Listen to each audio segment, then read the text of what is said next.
I'm a girl. I like to eat mac and cheese, collards, and sweets. I'm on a journey to trim and fit, so the magic number on the scale I hit. Tracking my food and working out twice a day were habits that made my fat go away. In 1997, my fat went bye-bye. Over the years, it came back on my thighs. Why? One of the reasons, too many cakes, cookies, and pies. Now the number on the scale I hide. I need help. Come go nuts about health with me on my health and wellness fitness journey. Welcome to Nuts About Health, and I am Dawn Slade. Thank you for joining me on my journey to health and wellness, and I can help you on your journey to health and wellness. Who's going to make them cakes? That's the question my 9-year-old mind went to when my mom told the family that she was going back to school. My mother, a fantastic cook that hailed from New Bern, North Carolina, she was a Southern gal and she can throw down in the kitchen. Every Sunday we had Sunday dinner and we had a delicious cake, cookies, or pies. And then I was wondering when my mother went back to school, who was going to make them cakes? So I decided I was going to make them cakes because I was not going to miss out on my delicious homemade treat. So at 9 years old, I became the family cook, motivated by my greed of sweet treats. But I love cooking. I turned into the family cook, and I've been cooking since I was 9 years old.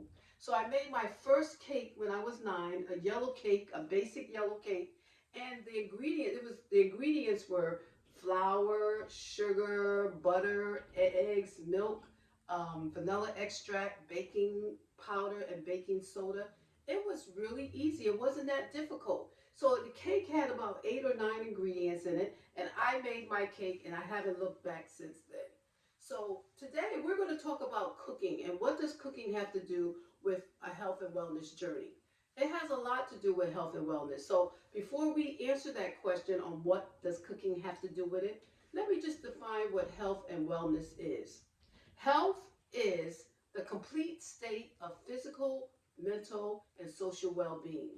And that doesn't mean just not having a disease in the body. Wellness is defined as the practice of healthy habits on a daily basis so that you can obtain that complete physical, mental, and social being so that you can thrive and not just survive. Because you are a spirit, a soul, and a body.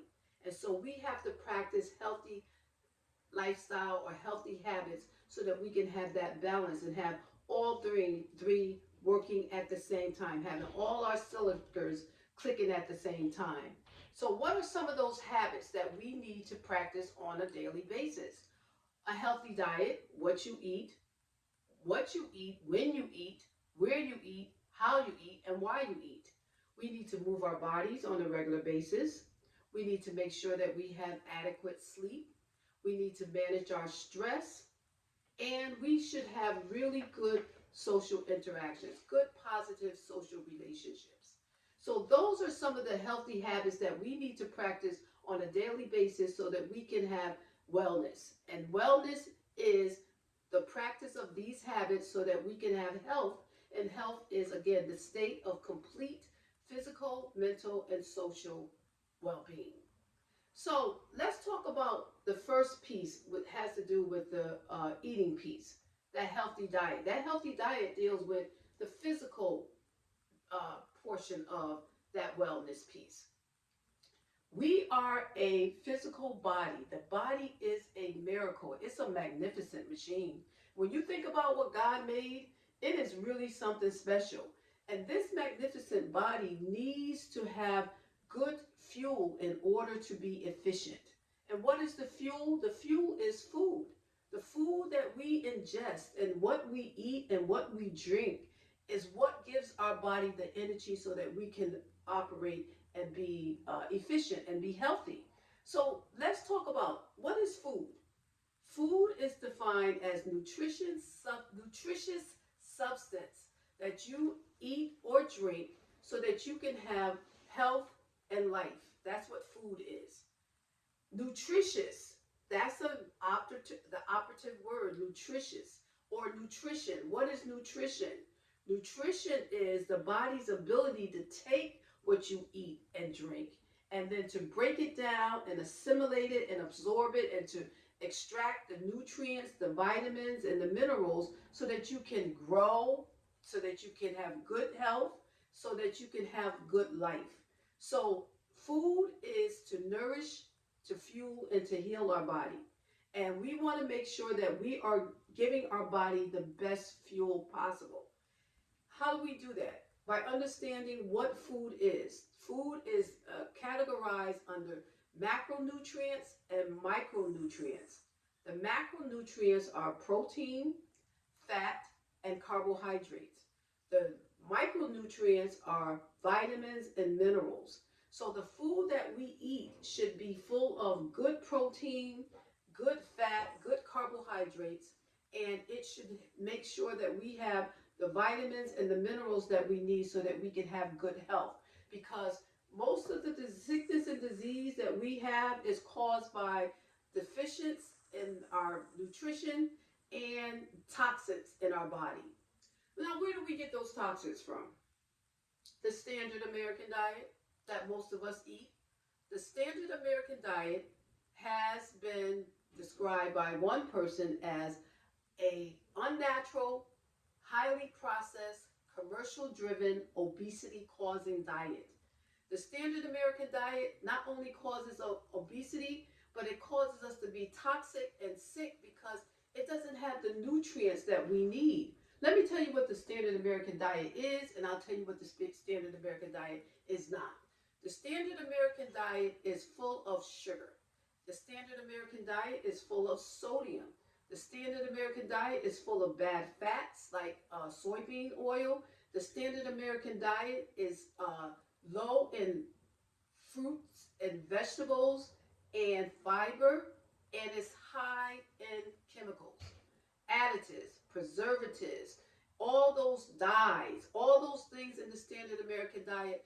The toxins in the food causes us to hold on to weight, and that's how come America is one of the not the healthiest, the fattest country in the world, and most of the people are sick. They got some kind of chronic disease. So we want to halt obesity and increase our health and be healthy. We got to move away from the standard American diet, because not only does it have all these elements, it has genetically modified food and hybrid food. It's ultra processed, and those processed foods are genetically modified or hybrid. What is genetically modified? Genetically modified is when it takes two different species and take the DNA out of one and put it in the other so that you can, and you create this new product. For example, the tomatoes that Americans eat often, according to Dr. Bobby Price and his book, Vegetation Over Medication, is the cross between the cold water flounder and the tomato. And so now they did this because tomatoes are seasonal and they grow in the summer. But when you cross the tomato seed with the cold water flounder, now you have a tomato that you can grow all the time. So you're changing the biochemistry of that tomato. That's genetically modified organism, and they're all in the standard American diet. Then you have the hybrid.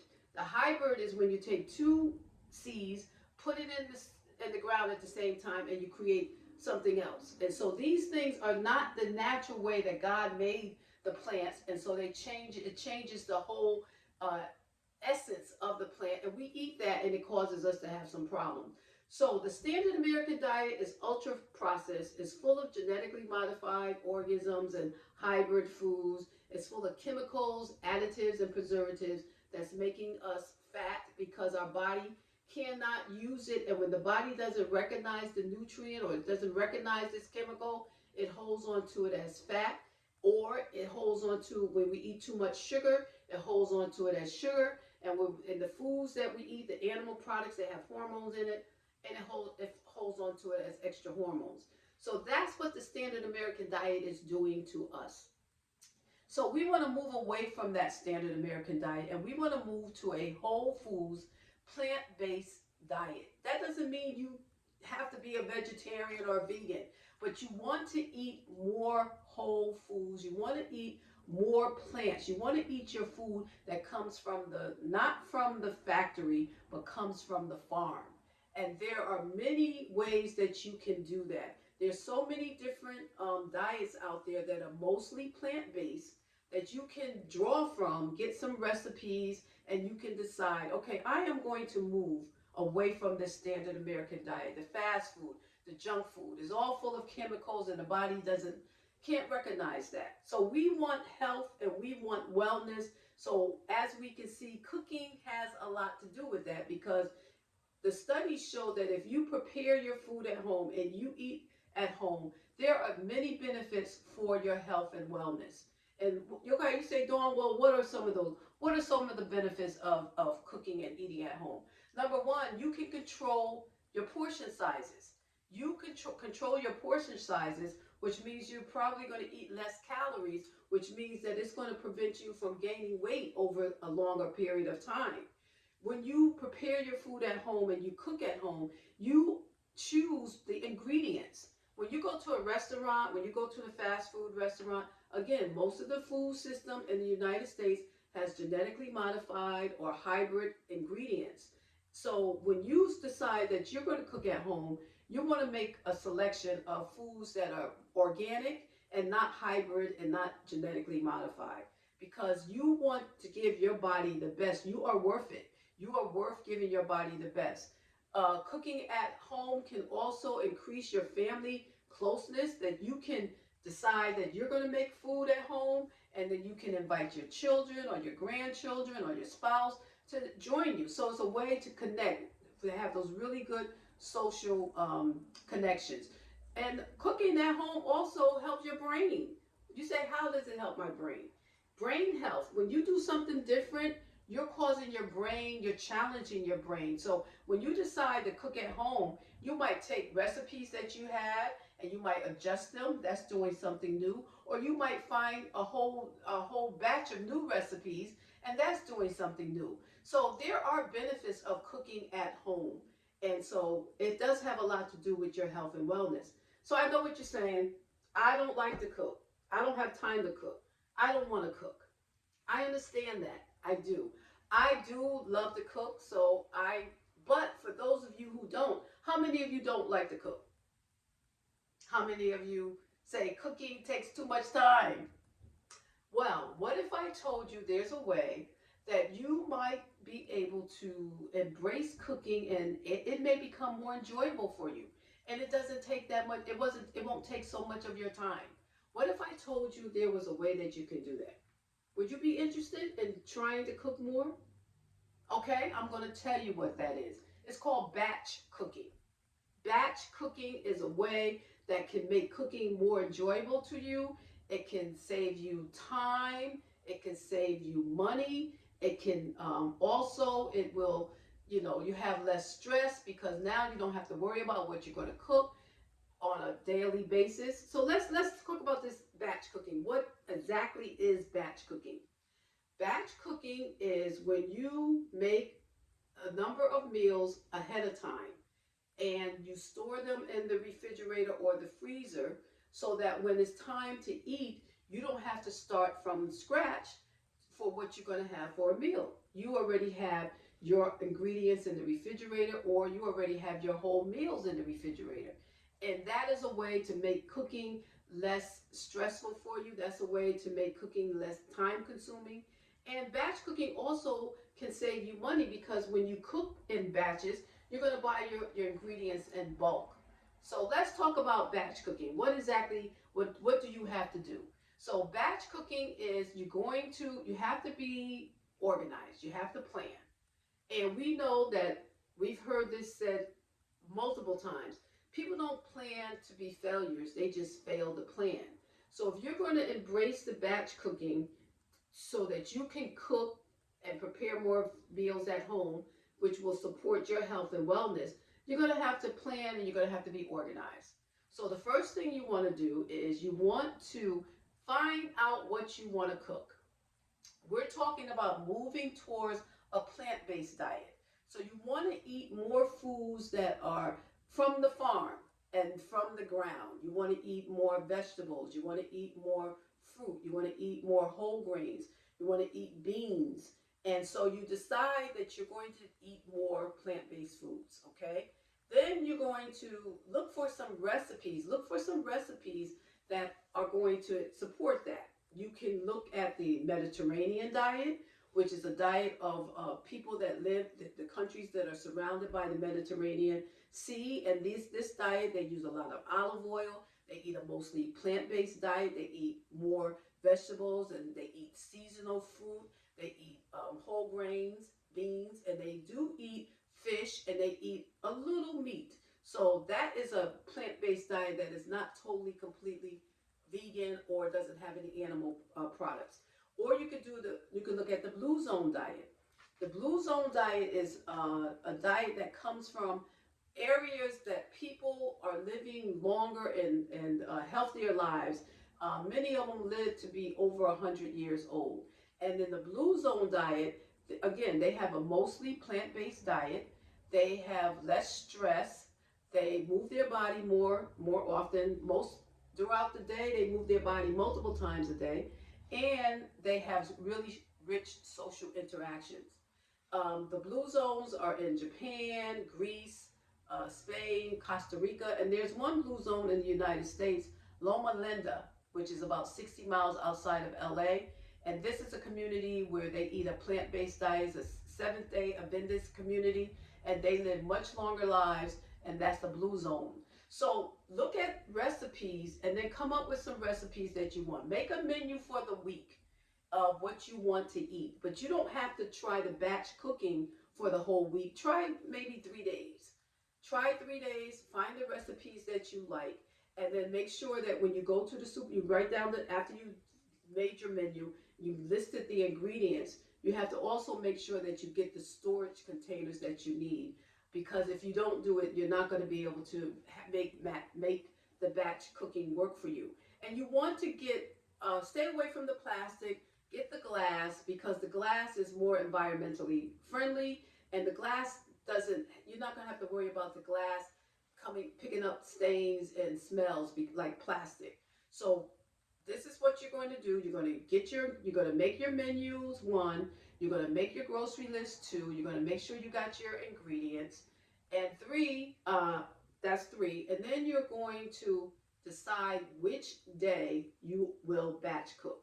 I have a dear friend. Her name is Sharon Bradford Fleming, and she's been batch cooking for years. She usually does her batch cooking on Sunday.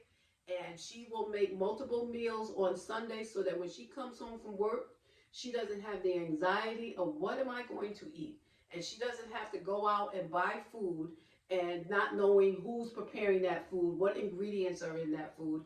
And she eats a delicious home cooked meal most days of the week because she does the batch cooking. So the batch cooking can really help you. It's a great way to embrace cooking, and it's also a great way to really help you and take out that stress of what am I going to eat. And remember, we want to eat food that is going to nourish and fuel and heal our body. So I like to cook, and I usually cook every day, but I'm going to try the batch cooking. Will you try the batch cooking?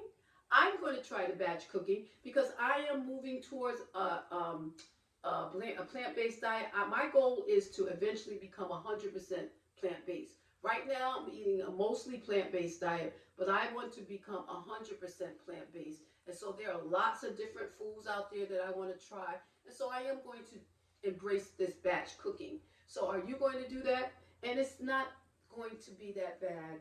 Change your perspective about it, because it's about loving yourself and loving your family. You know, cooking is love.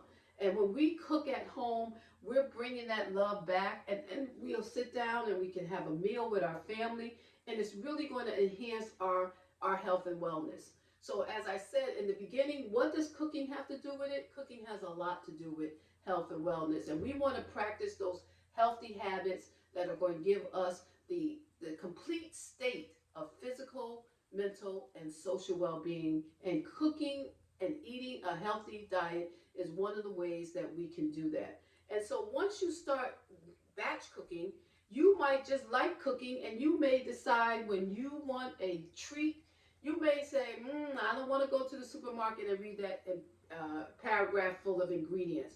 Because when you go to the supermarket and you pick up a cake, or you pick up a pie, or you pick up some cookies, you're going to see that there's more than butter and sugar and flour and eggs and milk and baking powder and vanilla extract. You're going to see that there are far more than 7 or 8 ingredients. It's going to have a paragraph full of items that you can't even pronounce. So as you are moving towards your health and wellness journey, I'm moving towards my health and wellness journey. We're going to batch cook, and we're going to, if we want a sweet, we're going to make it at home. As I told you in the beginning, I don't mind making cakes, cookies, and pies. I've always been a sucker for them. But what about you? How about when someone asks, who's going to make them cakes? You're going to make that cake. You're going to try to make your own cake, because 8 ingredients is better for you than a paragraph full of 14, 15, 16 that you cannot even recognize. We want to put food in our body that is nourishing us, that is healing us, and that is giving us energy. We are worth it. You are worth it. Remember, you are worth it. Health is your number one wealth. And health is your number one wealth. And you are worth the investment. So, let me just sum it all up. Health and wellness is the practice of healthy habits that we do every day so that we can have that complete state of physical, mental, and social well-being, because that's what health is, as defined as by the World Health Organization. We want to do that for ourselves, and cooking is a great way for us to support our health and wellness journey. So, health is your number one wealth. You are worth the investment. Thank you for joining me, and I'll see you the next time. And I'm going to ask you, did you make that cake?